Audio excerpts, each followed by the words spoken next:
The iPhone Air is, to a degree, exactly what we were expecting. Apple's thinnest iPhone ever, measuring just 5.64mm. It feels light, balanced, and durable thanks to a grade 5 titanium frame and ceramic shield glass. In the hand, it is sleek and refined. I have been using my sky blue unit for a week now and it is still turning heads. The 6.5-inch Super Retina XDR OLED display is excellent. It is an always-on display that supports ProMotion, HDR, and brightness up to 3000 nits. It is slightly bigger than the iPhone 17's screen, which gives apps, text, and videos more room to breathe, and it looks great whether I'm scrolling TikTok, watching HDR videos, or just browsing outside on a sunny day. iOS 26 feels tailor-made for the Air with its new liquid glass design that looks striking and complements the physical build. Messages now support custom backgrounds, typing indicators, and polls, while the phone app and visual intelligence get useful upgrades. And while Siri's full AI overhaul isn't here yet, Apple Intelligence features are starting to appear. The biggest trade-off comes with the camera setup. There is just a single 48-megapixel camera lens on the rear of the phone. It produces sharp, natural-looking photos and impressive portraits, but you will miss the flexibility of a telephoto or ultra-wide if you are used to them. The selfie camera is excellent too. The Apple's center stage smarts for automatic, wide, and ultra-wide framing, and dual capture is genuinely fun. Performance from the A19 Pro is snappy and smooth, and it capably handled everything I threw at it, though the phone doesn't get warm during fast charging or heavy gaming. Battery life is decent but not class-leading enough for a workday, usually 6 to 8 hours of use, with my best stretch hitting around 10 hours away from the charger.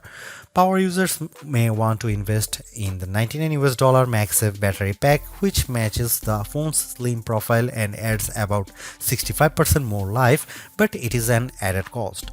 The iPhone Air isn't the best iPhone for photography or endurance, but as a design statement, it's a gem. It feels like the most exciting iPhone Apple has released in years, and while it costs more than the iPhone 17 with fewer cameras and shorter battery life, it delivers value in other key areas. Apple unveiled the iPhone Air at its September 9, 2025 awe-dropping event alongside the iPhone 17, iPhone 17 Pro, iPhone 17 Pro Max, AirPods Pro 3, and 3 new Apple Watches. The Air, though, stands out with its entirely new design and is a whole new category of iPhone. It starts at $999 for 256 GB of storage, or you can bump that up to the 512 GB for $1,199 or 1 TB for $1,399. The iPhone Air is an eSIM only device worldwide and comes in 4 colors: sky blue, light gold, cloud white, and space black. I've been testing a 1 TB iPhone Air in sky blue. Apple will officially launch the iPhone Air on September 19, 2025, but it's up for pre-order now from the company's online store, authorized retailers, and carriers. If you are following the Apple rumor cycle, we were all expecting an ultra-thin iPhone to be released, one that would potentially go thinner than the iPhone 6 or 6 Plus, be more stunning than the iPhone X, and offer a truly refreshed look and feel for the iPhone. The launch event's awe-dropping tagline set the bar high, and the iPhone Air cleared it with room to spare. It's not the first ultra-thin phone. The Galaxy S25 Edge measures in at 5.8mm, but it still feels as stunning, sleek, and sexy in my hand right now after living with it for a week as it did during my brief hands-on session following the launch event. It feels as exciting as the iPhone X in that it might give us the playbook for the modern iPhone going forward, or at least show us one half of the purportedly incoming foldable iPhone. The photos released by Apple and even those shot by me for this review only do it partial justice. The iPhone Air is the best representation yet of Apple's vision for an iPhone that's just glass. It weighs in at just 5.82 ounces or 165 grams, fully justifying the Air moniker. Much like the iPhone 17 or even Pro Max, it feels balanced, not too top heavy, not too bottom heavy. It's Goldilocks ergonomics.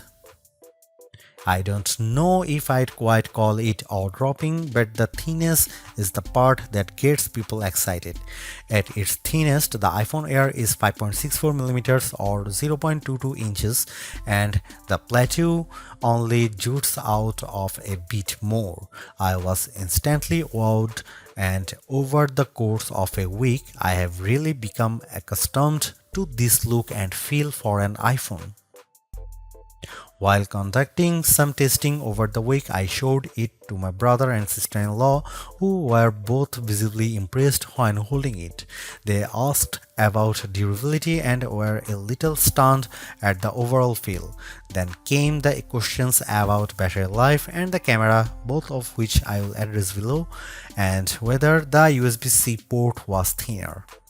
On that last point, it is still a regular USB-C port, but to fit it in this frame and get in this small, Apple's design team started by 3D printing a custom one.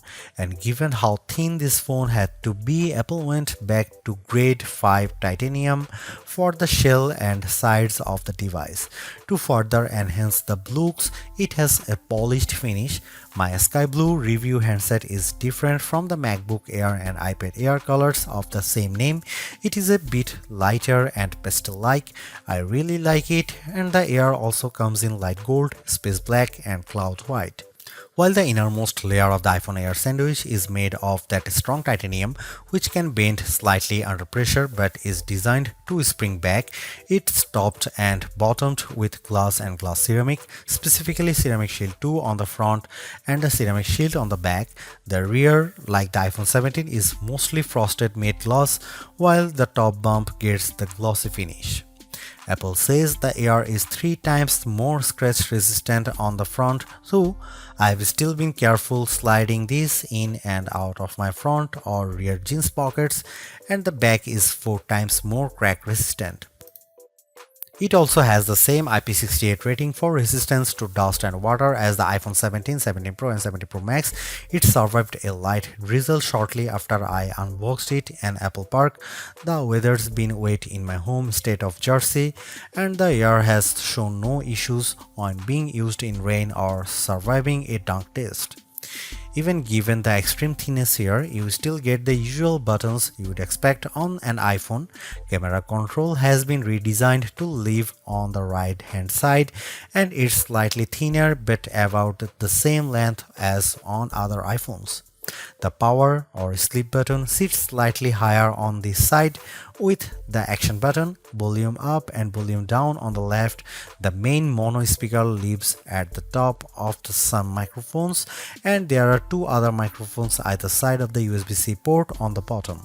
This design does, as mentioned, only leave room for a single camera and likely a smaller battery inside, but Apple has also dropped the SIM card slot worldwide and opted for eSIM to save some space. The iPhone Air is stunning, attracts a lot of admiring glances, and feels like biggest refresh in iPhone design we have seen in a while. Yes, it's the same key parts, just compressed, but in use it feels like the perfect showcase for iOS 26. If you are after Apple's best design this year, I think it is clearly the iPhone Air. For $999 US, it would be a little mean for Apple not to include promotion or always-on functionality here, and the iPhone Air supports both. As a whole, the screen is basically in line with those on the iPhone 17, 17 Pro or 17 Pro Max. The front of the iPhone Air is nearly all glass, except for a thin black bezel that turns into the sloped polished side. It's a 6.5-inch Super Retina XDR OLED display with a resolution of 2376 by 1260, which works out to 460 pixels per inch. It tops out at 3000 nits of brightness when needed, supports the white color P3 gamut and HDR, and features an anti-reflective coating. It also has the same dynamic island as the rest of the iPhone 17 line. In daily use, the display is really the main appeal here. On paper, it's 0.2 inches bigger diagonally than the iPhone 17 or 17 Pro, but it feels a bit more expensive. It offers more lines of text or a slightly expanded view when viewing a web page. Games or movies feel a little more like an event, and it offers a broad canvas for iOS 26. Lay two of these phones side by side and I think you'd have some idea of what Apple is planning to bring us with its long rumored folding iPhone, and it would look mightily impressive, but we are not quite there yet. And it's still smaller than the Pro Max. Colors looked punchy and vibrant, text was inky black and crisp, and it was a great display for daily use. I found that it got bright enough to battle the bright sunshine of California, the late summer sunshine of New Jersey and New York, as well as bright artificial lighting. I liked scrolling TikTok and Instagram Reels or watching a video on it, mainly thanks to the super smooth Pro Motion display. And iOS 26 with its liquid glass makeover looks fantastic here. I have a feeling that the design team at Apple knew the Air was on the roadmap when designing the liquid glass. iOS 26 is running on the iPhone Air out of the box, and as on any iPhone, announces itself with a hello on the first boot. You will get a sense of the new translucent glass-like nature of the software pretty quickly. It's mostly visible in how notifications refract over your wallpaper or up top with whatever is behind the element. I especially like the way the bottom menu bars look like this, although legibility can be an issue at times depending on what's behind the element. You'll also notice a difference if you use light mode or dark mode. The redesign is only a portion of iOS 26 as Apple's latest OS introduces a number of new features. I am keen to put many of the new parts of messages to the test with my friends and various group chats. With the latter, you will now get typing indicators and you can set a custom background for any message group or individual. This will, I have a feeling, be an especially tough test for legibility with the liquid glass components. You also have the option to add polls in group messages, which is a fun way to decide on activities or maybe pick a restaurant. The phone app is entirely new, though you can switch back, placing your favorites up top, and below that is a combined list of outgoing and incoming calls, missed calls, and even voicemails. It can be a lot to process at first, but after months on the beta, I am more or less used to it, although I have switched back to the original setup occasionally as the new one makes voicemails a little harder to track down.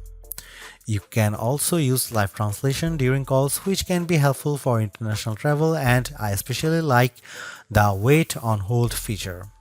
Visual intelligence, which is engaged with a long press of camera control, is a bit smarter here and now identify events to add your calendar and integrate with apps that add support with the API. However, we are still waiting on the full AI-powered Siri, and many of the new Apple Intelligence features aren't front and center here. This is where the compromises necessitated by the iPhone Air's unfeasibly thin design begin.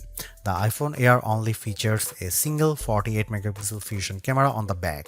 It can shoot at 1x, a sensor crop in 2x, or a maximum digital 10x, but the quality falls off noticeably with the latter. I'll cut to the chase here. If you are after the iPhone with the best cameras or even just some variety for shooting, this is probably not it. Here are some camera samples of the new iPhone Air.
The iPhone Air delivers remarkable performance in a super thin and light design that's very durable.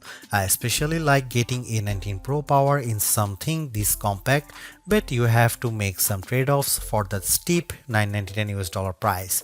You get only a single rear camera, which means no telephoto zoom, ultra-wide or macro shots, and while the Air's battery life is solid, it's a few hours behind the iPhone 70 Pro Max.